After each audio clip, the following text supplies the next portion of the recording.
brought in Jorge Perez. He is a mathematician professor, and you don't have to worry about stating exactly, what college you work at or anything like that. But he works at a community college. I met him. He's one of my colleagues, but he is very phenomenal because he has a lot of inspiring attributes that he helps with our students, and he's done some pretty amazing things that you'll hear about in a second.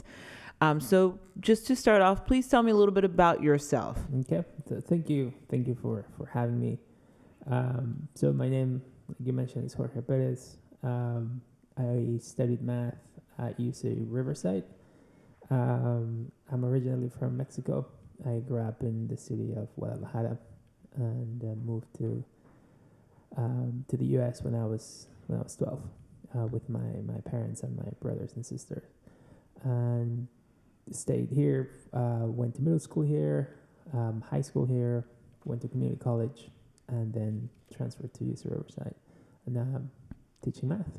Now, what made you want to go into become a mathematician or into the STEM field? And STEM, that is for science, technology, engineering, mathematics. What brought you into that field?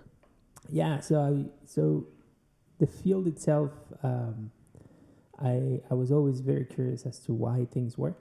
Mm-hmm. Originally, I thought I was gonna be a chemist.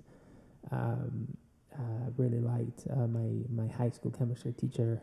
But I also really liked things like quantum mechanics and kind of getting deep into the nature of things. The math portion came once I was in college. I started asking a lot of questions as to why things work, or maybe I wanted to see the proof of a concept. And the answer to that was always, well, you need more math for that. So I was like, well, if I need more math for that, then I'm in the wrong subject. So I went from chemistry to physics, then to philosophy, and then eventually to math. Right. But this idea of just trying to understand how the world works, that's what led me to the subject itself. Now, in the math or STEM field, many students now, we work at a school that is a Hispanic serving institution. So what that means is over 70% of our population are Hispanic students. And typically in the classroom, even at the institution that we serve at, many of our instructors, professors are not Hispanic or not individuals of color. So it's very, and especially in the math department, we don't see that at all. So I'm pretty sure, are any of the students ever surprised when they get in your classroom to see that you can identify as them? Or Yeah. So the community college where we work, I think I'm the only person of color in the math department, the only one. And so walking, I think one of the most powerful things I do on the first day, and this happened kind of by accident, and now I do it every single semester for every one of my classes, is I share my story, where I grew up. And I went to the same community college that we work at.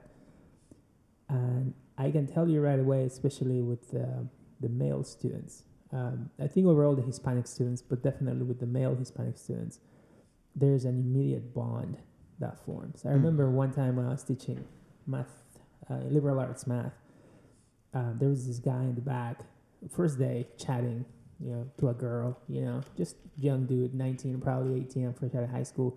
As soon as I shared my story, he came after class to shake my hand, and he told me, I think he was from Puebla. He was like, "Oh, I'm from Puebla," and I'm from day 2 on. He sat at the very front, never spoke again. He was always focused, right? And I think there's just this idea, what it means to be Mexican, for example. I think when you grow up in Mexico and what it means to be Mexican when you grow up in the U.S., I think they're two very different things, right? I think a lot of our students, our society, if you look at the media, if you look at a lot of things, they sometimes, they depict Mexicans as gardeners and as people who work at, the service industry. And I think if you bombard people enough with that message, I think people believe it, right? People start internalizing those things. So I think when they see a kid that grew up in Mexico, didn't speak the language when he moved here, and now is a professor teaching differential equations. I think it's a very big paradigm shift for a lot of them. I think it's a very much counterintuitive, going against the current of what being Mexican or being Hispanic is, especially where we live. So you're saying that things are different in Mexico. What do you mean by that? Well, what I mean is the way you look at yourself, right? So, for example, in Mexico, I grew up just being me, right? Like being myself. I'm just another person. When I moved to the United States, very quickly, I had to learn I'm a brown person in the United States, right? This idea of a color and a label, right? And not only am I a brown person, but I'm a brown person that doesn't speak English, right? So there's like layers, like strata, right? Like you're brown and you don't speak the language, so this is kind of where you belong, right? So that kind of awakening, I think it's different, right? So where versus in Mexico, I was just another kid, just one more kid, just walking around the neighborhood. Here it was, well, you have these stamps, right, that belong to you just because of the color of your skin or where you grew up or where you were born. Now, moving to the U.S., you said you were 12. How was that transition coming in? Yeah, so that was difficult, right? Being a teenager, not speaking the language, I think was very difficult, right? I remember I would have these worksheets, right, given in middle school, and I still have the dictionary I used to use to translate everything. It would take me hours, 3 hours, 4 hours per worksheet, right? Because I was translating every single word, right? It was hard. I didn't know how valuable my culture was until I didn't have it anymore, right? So all of a sudden, when I moved to the United States, I started wearing like little Mexican bracelets. I was very fond of my culture, but the culture shock was kind of big, especially among Hispanics or other Mexicans. I grew up in a city where some of my friends had to leave school because they had to work and help their parents, right? So school was definitely a blessing, and you took advantage of that.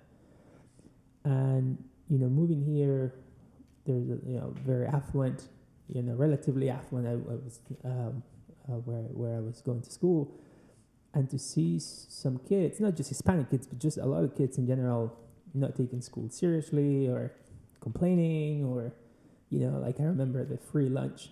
I remember I was very shocked. I was like, oh my God, I get free lunch. That's super cool.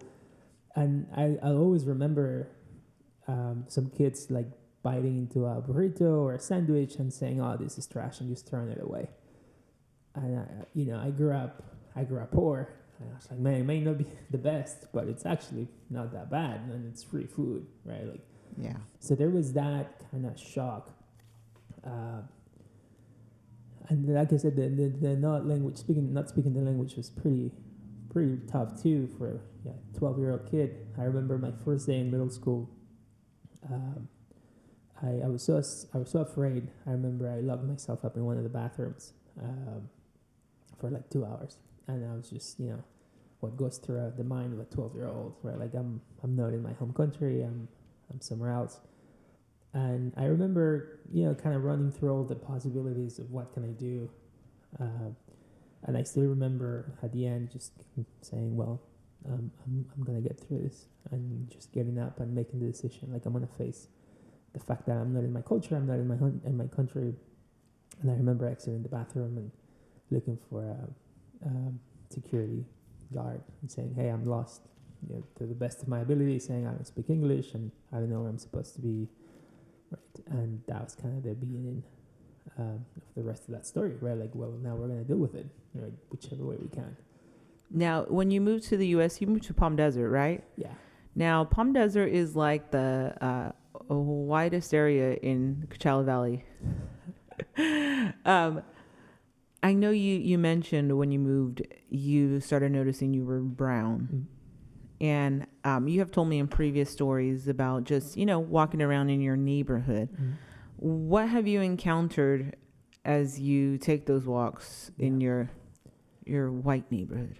Yeah. So, especially when I was towards the end of high school, uh, especially then, there was this trend of getting stopped by the cops, right? And I remember, um, have you ever seen like the Fresh Prince of Bel-Air? Like I can see the transition of thinking like Carlton to thinking like Will, right? Carlton, there's an episode, actually they're driving to Palm Springs in the episode. Yes. And they get stopped by cops. And so Carlton at the end of the episode, he's like, well, the cops are just doing their job, making sure the system works. And the first 4 times I got stopped by the cops, I've been stopped 17 times. 17. Wow. Yeah. So the first 4 times, I was like, well, maybe I'm just in the wrong place at the wrong time. Cops are just doing their job. And I remember in between the 4th and the 5th, my dad got stopped. And he got stopped by the cops coming back from work. We grew up in the big city. So in the big city, we it's almost a hassle to have a car. So we took public transportation. So when we moved here, it was the same thing. We didn't have a car. It's a lot more difficult to move around without a car. But that was our culture. Right? We walked everywhere, took the bus. Right? So my dad lives like maybe 3 blocks away, 4 blocks away from his work. So he always walks. He got off work, I think at midnight. He's a graphic designer. So they had these weird times. And so he was coming back, and a group of cops stopped him. But they not only stopped him, they like frisked him, they like sat him on the sidewalk. They took his ID, called it in, and at the end just let him go. Right? Here's your ID back, sir. And when he told me that story, I got really mad. I got really angry, and I started learning about like my rights and things like that. And slowly, from being stopped the first time to being stopped on the 17th time, there's this, this progression of what cops can tell you, what they can't. But every time it's the same thing. Every time I get stopped by cops, even if I know exactly what to say to them, it's always the same thing. I think after that, the aftermath is the most difficult. Like, I think I've always cried because there is this powerless. You feel powerless. You feel it doesn't matter who you are. It doesn't matter I have a master's in math. It doesn't matter that I work with NASA. It doesn't matter that any of that happens. Whether I'm a good teacher or a good human being, cops would see one thing. They just see your appearance. See your appearance. That you're brown. Brown, long hair with a satchel. And, the whole long hair with a satchel, I'm sure some people might say, well, you look like, I've gotten this from the cops, you look like a drug dealer or something. But even that, that's like a culture clash, right? So when I was growing up in Mexico, I grew up like 5 blocks away from the School of Philosophy and Law. And it was literally next to the park. And so when my mom would take us to the park, I would see these kids with long hair and satchels, right? Mm-hmm. And I would ask my mom, well, what's that? And she was like, well, that's the university, and you have to be very smart to get there. It takes this many years. So I grew up with this image of an educated man being someone with long hair and satchel. Wow, that's interesting. Right? And coming to the U.S., it's this counter culture thing. Like, no, you are a drug dealer. You're probably smoking pot, right? And even at UC Riverside, when we had a visiting professor from Mexico City, she was teaching politics of Mexico, and I took the class. She saw me with the satchel. She was like, you look like one of the students from Mexico. So this was like a staple, right? This was like a very cultural, I don't know, maybe it's just Mexico, but very much a cultural thing. It's a symbol of, looking, being curious, trying to improve yourself. But here, it was kind of the opposite of that. Right? It's a criminal, right? What are you doing? You're up to no good kind of thing. Right? So I always thought that was kind of a cool, like, sociological anecdote. That is very interesting. I actually never knew about your story of long hair, and I really appreciate that. Yeah. Now, I know that you've been pulled over 17 times. When was the last time you were stopped? I've stopped. I haven't been pulled over. I just literally every time I've been walking. Yeah. So it's me walking. The last time I was stopped by a cop, that must have been maybe. It was a couple of years ago. I was going for a run, and it was in the morning, and it was dark. It was like 5 a.m. And it was a very young cop.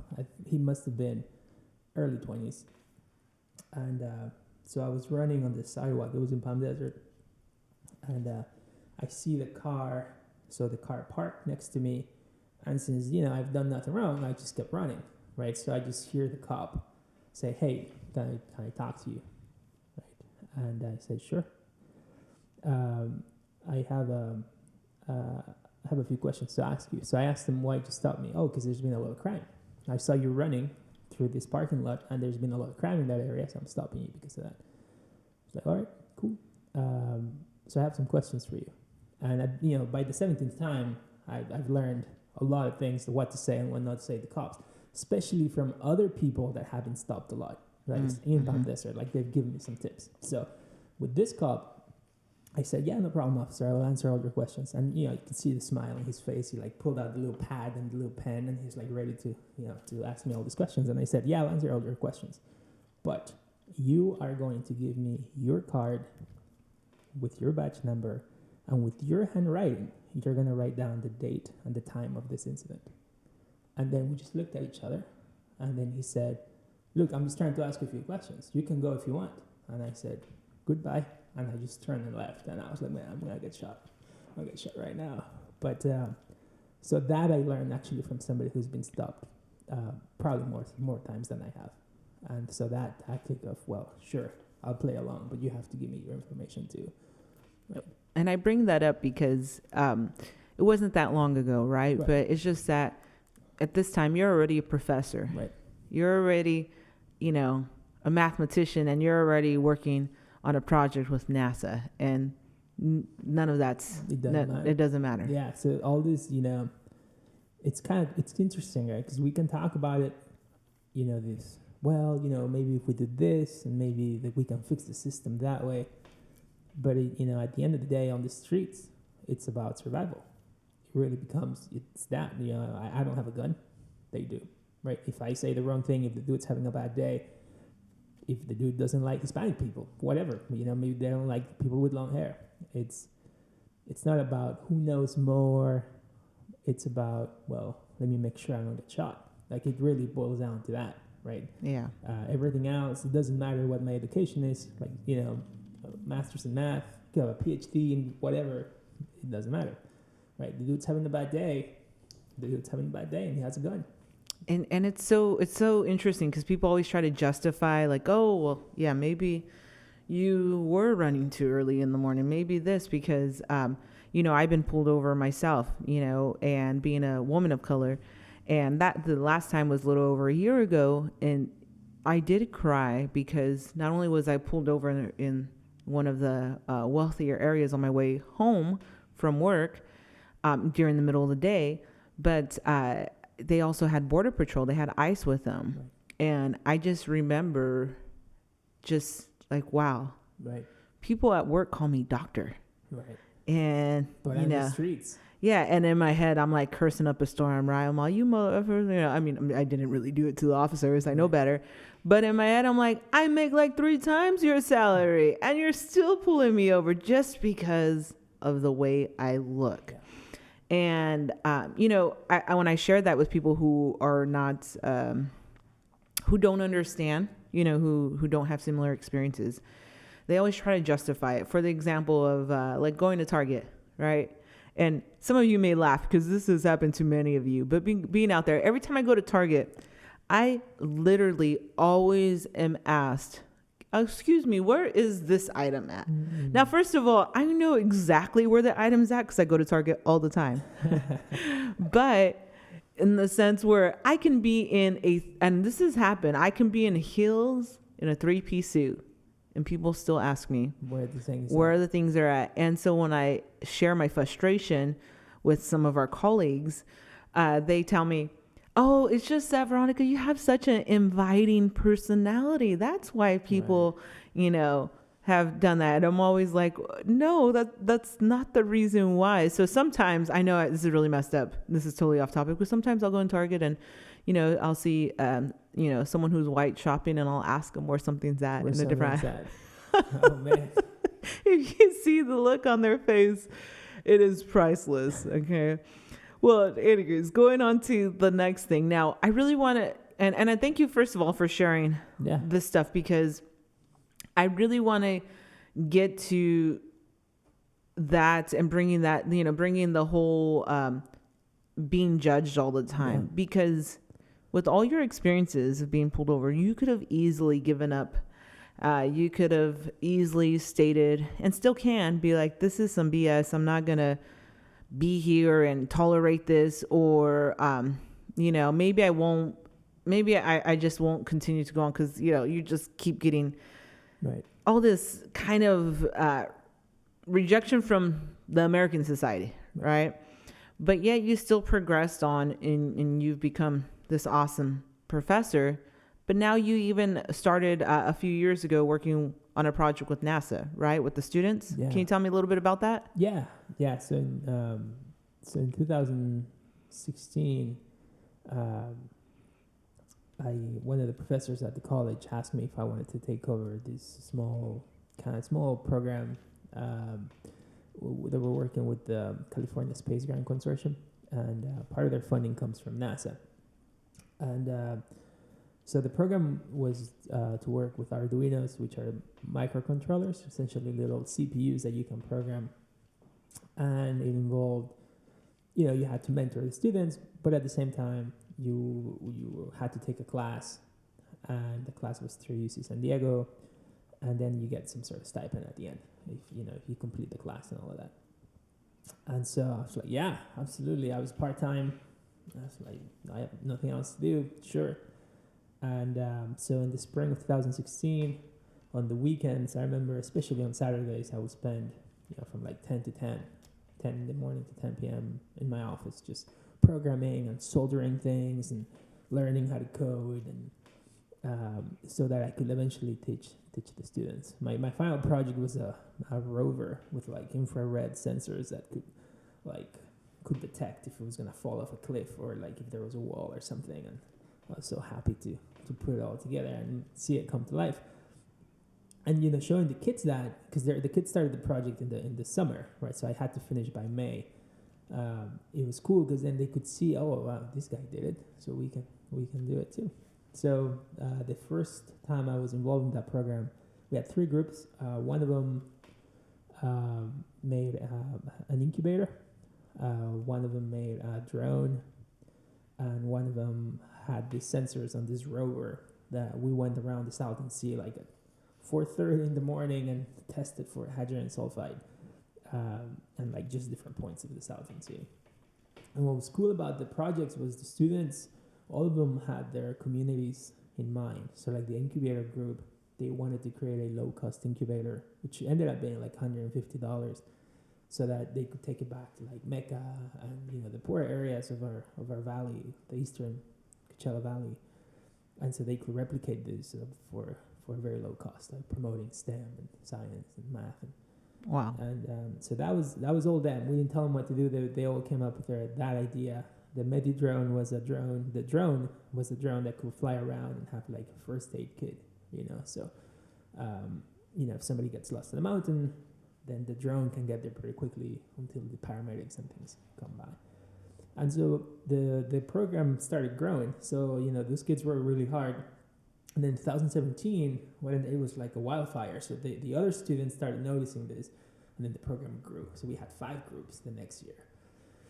And then 2018, we had more groups. And finally, in 2018, NASA was looking for colleges to pilot a program called NCAS, which stands for NASA Community College Aerospace Scholars. And the California Space Grant Consortium handpicked us and said, you should talk to this college because they do good work, right? And so I got a phone call from, I think I missed the phone call the first time, from Johnson Space Center. And I remember someone's like, hey, somebody from Johnson Space Center is calling you. And I was like, that sounds cool and important. So called them back. It was Alicia Baturoni Cortez, and she formally invited me to go and shadow the NCAS program at Silicon Valley. And at first I was going to say no, because it was during the semester. I had to miss a week of class. Very hard to find substitutes for a whole week. And my dean was like, no, you're going to go. Even if you have to teach online for that week, you're going to go. And I went, and it was probably one of the best decisions ever. We were selected. There were 6 community colleges in the nation that ran this pilot program, and we were the first ones to run it in August of 2019, so last year. The first ones in the nation. And we had 2 people from NASA. They stayed here in the Valley for a week to observe the whole program, and the students did an amazing job. We talked to them about how, at least in our college, we have a population of undocumented students, which federal grants are very particular. Usually it's only for U.S. citizens, not even residents can usually take part of this grant. But we talked to NASA and we said, look, this is important. The first year, the school, we found funding from the school, so we could have, I think we had 4 or 5 undocumented students, but they were kind of, the school was funding them. Right? NASA saw this, and we spearheaded that conversation with them, and now because of the work from last year, we have a grant for 4 years of $50,000. But now 25% of that money, it's eligible to go to undocumented students, whether it's DACA students, Dreamers, AB 540, residents, pretty much anyone can participate. And so now that's where we are, right? COVID kind of made things a little more difficult, but we're still going through with the program. And we just did we're recruiting last semester. And so now we're ready to begin in a couple of weeks. That's incredible. That is awesome. Well, you seem very resilient in everything that you've been through and as you're going on. And I know, since you're my running buddy, it was very interesting what you mentioned yesterday when we were running. You said that we're surrounded by mountains, right? Yeah. You know, which we are. You know, so when you're growing up in the desert, it's really hard to realize the beauty of the desert until you're much older. And the reason why I bring that up is because I always share with students when they're asking, like, what should I do? You know, what kind of things should I go for? It's very hard to see any opportunities like NASA or anything like outside the desert. And that's just because we're surrounded by mountains. And you had mentioned something like we can't see beyond that or something like that. I can't recall. Yeah, so we can't see beyond the mountains. So here in the valley, where it's literally 360 mountains all around us, right? And I think that's kind of a symbolic thing that happens to us, right? We kind of blind ourselves. We don't look beyond that. And it's a true test of our courage to wander off, right, through the little cracks and to go outside the mountains, right, to go towards LA and things like that. And I think our students, like you said, it's like having a blindfold, right? And it takes courage to take a blindfold off, right? Because then that's a lot of introspection. That's a lot of, well, maybe I can do better. Maybe I don't have my full potential, right? Maybe I can do something else. Right? Yes. So for, people listening in, and I know I always feel this way as well. I always feel like, maybe I'm not getting my full potential. I can do better, but I don't know how to do better. What would you say to people, encouraging them to go beyond what society tells them? Because you could have easily done that, right? You could have easily just used your excuses of being pulled over stopped all the time and just like, society says I'm gonna be. You could have been stuck. Yeah. I think one of the most important things, and this is, it took me a while to understand this, is to believe in ourselves. To really trust our instinct. I think it's taken me, I'm 35, so I'm still learning that lesson. But I think we kind of already know what we want. So if we have that conversation with ourselves and we feel, man, I don't think my full potential is being achieved, then I would say listen to that, because you probably already know what you want. You may not know how to reach that potential, but it's like if your body's sick, it tells you, right? It tells you something's wrong, right? So that voice of your mind, of your heart, of your spirit, or whatever you want to call it, telling you, oh, I think I can do better. It's probably true. You can probably do better, right? But I think the thing that happens is I don't think school, math books, science books, any subject. Unfortunately, one of the things we don't learn is how to take care of ourselves, right? How to believe in ourselves, right? We learn to believe on the system. We learn to believe, if you work hard, you're gonna get a job, right? But there is a big gap between you're gonna learn this from a book, and you're gonna learn how to push yourself, right? Because you can have an encyclopedia, still not gonna do anything, Yeah. right? You can have all the knowledge in the world, but it's your drive that will get you there, right? So, also another thing I would say is your situation does not define you. You define yourself, right? 100% every time, right? It's when the danger with what happens with cops, for example, and border patrol. Also, I've also been stopped by them. Is the danger is when you're young, you might have this tendency to internalize things and say, this is what I deserve. This is who I am, right? Powerful. If you go to the India campus, right? Our campus, it's smaller than the prison.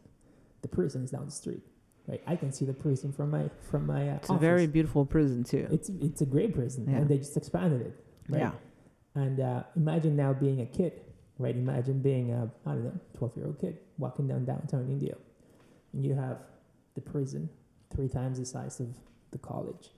Right? Wow. And so that's a choice, right? That's something. Even if you don't consciously think about it, you have that, right? There's a prison that's 3 times as big, and then there's the campus, right? So I think that's where we come in, right? That's where we have to show our students, sure, the math, the sociology, the anthropology, all that stuff is important. But I think before we do any of that, we have to show them you have to believe in yourself, right? And your situation will not define you will, right? And you will make great things if you believe in yourself, right? It's not going to be easy, and it's definitely not going to be fair, right? And don't expect that from the world. But get up every time you get knocked down there. Get up. And I think from every time you get knocked down, if you do it right, you learn from it, and then you learn how to help others with it, right? I've been stopped by a cop 17 times. I can have a serious conversation with my students, whether they're brown, black, white. If you're getting harassed by cops, this is what you can do, right? And we have that honest conversation, right? Instead of saying, cops suck, right? Or this the whole system is messed up, and then nothing gets done, right? The system's broken, sure, but this is what you can do. This is how you can empower yourself, right? Instead of saying, well, the minute you give up, that's when the system wins. That's when the system says, okay, now you believe on the label I gave you. Good. Yeah. So believe in yourself, for sure. That is very powerful, because I believe that, I teach critical thinking, and we have a whole section about like destiny and, what are your options. And so often the students believe that they are destined to what their circumstances are. And so anytime failure happens, they just, truly believe that that's part of their destiny. And versus, like you're saying, learn from, get knocked down. You learn from that experience. And I guess one thing I'd like to do with this show and talk to people like yourself is that you've had so many obstacles, and yet, it's like you're all the doors are being closed on you, but you continue, to hold on to this dream. That eventually you're going to get there. And I think that's what we're just trying to get to people, is that, find that dream, right? Find that goal. And yes, you're going to have so much failures and rejection, but you can't grow if you're not, having some kind of failure at that point, right? Yeah. And you got to hang on to those dreams. If I may share one quick story with the NASA thing. It's 1997. I was 11 years old, growing up, still in Guadalajara, and a Pathfinder landed in Mars. So Pathfinder was the first rover NASA sent to Mars. And I remember the news, and I remember the graphics, and I remember being a kid, and I was like, it'd be cool to work with NASA someday. But how am I going to do that? That's in the U.S. How's that going to happen? And then fast forward 25 years later, and I'm visiting the NASA centers and seeing the replicas of Pathfinder, like in the museums, right? Like in Ohio and JPL, and I think just having the courage to hang on to that dream, it's super important, right? And I think when you're growing up, that sometimes can be very hard, right? If depending on where you're growing up, where you live, but once you realize, oh man, I have the power to hang on to this, and this is precious. Mm-hmm. Nothing can stop you at that point. I truly believe that nothing can stop you at that point. And now you know that you absolutely have the power to do anything you want. Anything you want. Anything you want, you can achieve it. Yeah. 100%. That is incredible. Well, for any of you that are listening and have any questions that you want to ask to Jorge, please feel free. He's a very awesome, kind, generous mathematician, right? And so please feel free to email us at playingitsafe000@gmail.com. If you want to hear more stories like Jorge, feel free to follow us on Instagram, or if you want to see us talking, feel free to find us on YouTube at Playing It Safe, or Facebook, all the other areas. We just want to share the word. We're not, it's not here just to come listen to us. It's really here to show people, to show stories, to share stories, and that know that it is possible. So I appreciate you coming on in, and we're definitely gonna have more talks. This guy is super knowledgeable and very inspiring. So thank you so much. I appreciate your time. Thank you for having me. It was pretty great. Until the next time. All right. All right.